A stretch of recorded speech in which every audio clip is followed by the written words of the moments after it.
Hello दोस्तों, कैसे हैं आप सब। आई होप आप सब अच्छे होंगे। तो फिर चलिए वीडियो शुरू करते हैं। दोस्तों, महाशिवरात्रि के दिन भगवान शिव की पूजा की जाती है। इस दिन भगवान शिव की विशेष पूजा होती है। धर्म और शास्त्रों में ऐसा माना गया है कि भगवान शिव की पूजा में उनकी प्रिय चीजों को चढ़ाने से वह खुश हो जाते हैं।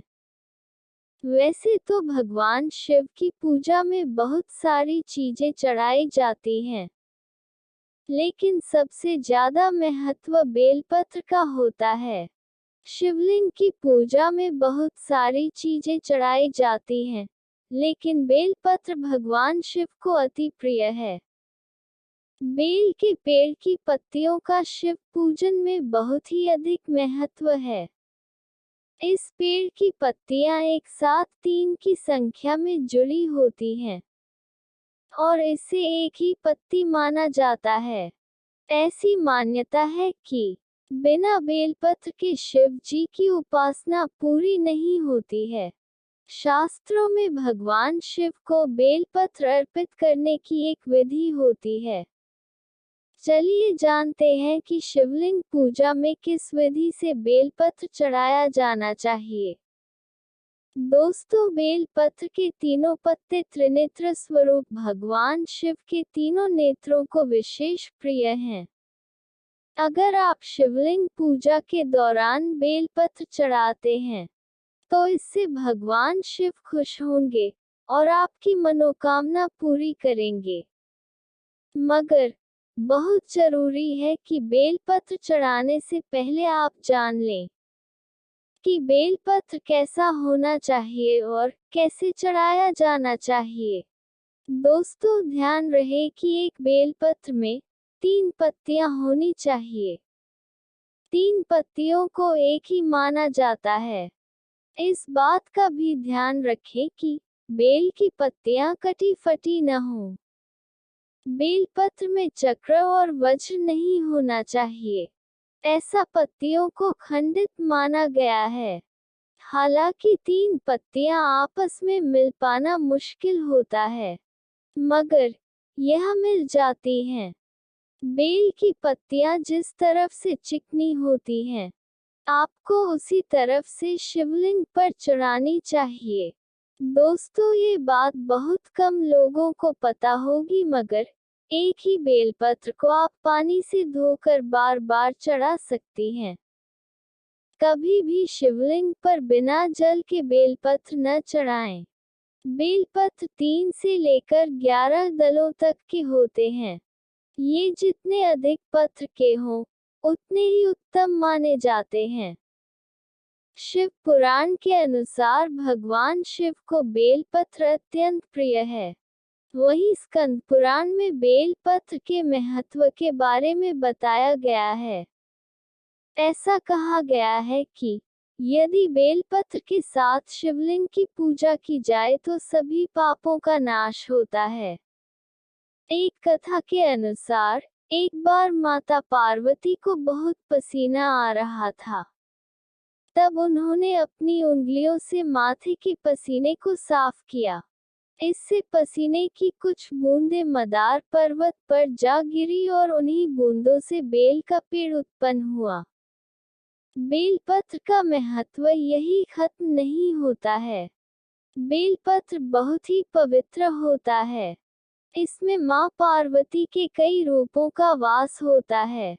इस वृक्ष की जड़ों में मां गिरिजा, तने में मां महेश्वरी, इसकी शाखाओं में मां दक्षयायनी, बेलपत्र की पत्तियों में मां पार्वती, इसके फूलों में मां गौरी और बेलपत्र के फलों में मां कात्यायनी का वास है।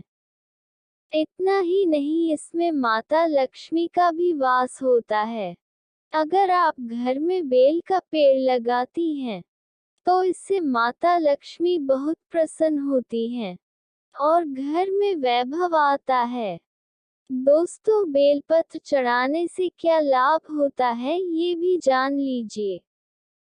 दोस्तों, इससे बड़ा लाभ होता है कि भगवान शिव बहुत प्रसन्न होते हैं और सारी मनोकामनाएं पूरी कर देते हैं। वही बेलपत्र चढ़ाने से सुख के साथ घर में वैभव और धन भी आता है। यानी आपको कभी भी आर्थिक संकट का सामना नहीं करना पड़ता। अगर आप पुण्य कमाना चाहती हैं, तो आपको बेल के पत्तियों में ओम नमः शिवाय चंदन से लिखकर शिवलिंग पर चढ़ाएं। इससे लाभ मिलता है। केवल भगवान भोलेनाथ ही नहीं, आप भोलेनाथ के प्रिय कुबेर जी पर तृतीया को बेलपत्र चढ़ाकर उनकी पूजा करेगी तो पीढ़ियों तक आपके घर में धन की कभी कमी नहीं होगी। ऐसी मान्यता है कि बेलपत्र और जल चढ़ाने से भगवान शंकर का मस्तिष्क ठंडा रहता है और वे बहुत जल्द प्रसन्न होते हैं। आइए जानते हैं बेलपत्र तोड़ने के नियम। 1. चतुर्थी, अष्टमी, नवमी, चतुर्दशी और अमावस्या तिथियों को, संक्रांति के समय और सोमवार को बेलपत्र न तोड़ें। 2. बेलपत्र भगवान शंकर को बहुत प्रिय है, इसलिए इन तिथियों या वार से पहले तोड़ा गया पत्र चढ़ाना चाहिए। 3. शास्त्रों में कहा गया है कि अगर नया बेलपत्र न मिल सके, तो किसी दूसरे के चढ़ाए हुए बेलपत्र को भी धोकर कई बार इस्तेमाल किया जा सकता है। दोस्तों, क्या आपको पता है कि शिवलिंग पर कितने बेलपत्र चढ़ाने चाहिए? अगर नहीं पता है तो फिर चलिए हम आपको बताते हैं। बेल वृक्ष के त्रिभुज के पत्ते या 3 पत्रक शिव को अर्पित किए जाते हैं क्योंकि वह उन्हें संजोते हैं। बेल वृक्ष को शिव का अवतार माना जाता है। ये भी कहा जाता है कि शिव पूजा जिसमें बेल का चढ़ावा शामिल नहीं है, वह पूजा व्यर्थ है। भगवान शिव को हमेशा 3 बेलपत्र चढ़ाना चाहिए। और अगर किसी को विवाह में देरी हो रही हो तो फिर कहा जाता है कि शिवलिंग पर 108 बेलपत्र चढ़ाने से शीघ्र ही विवाह योग्य बनता है।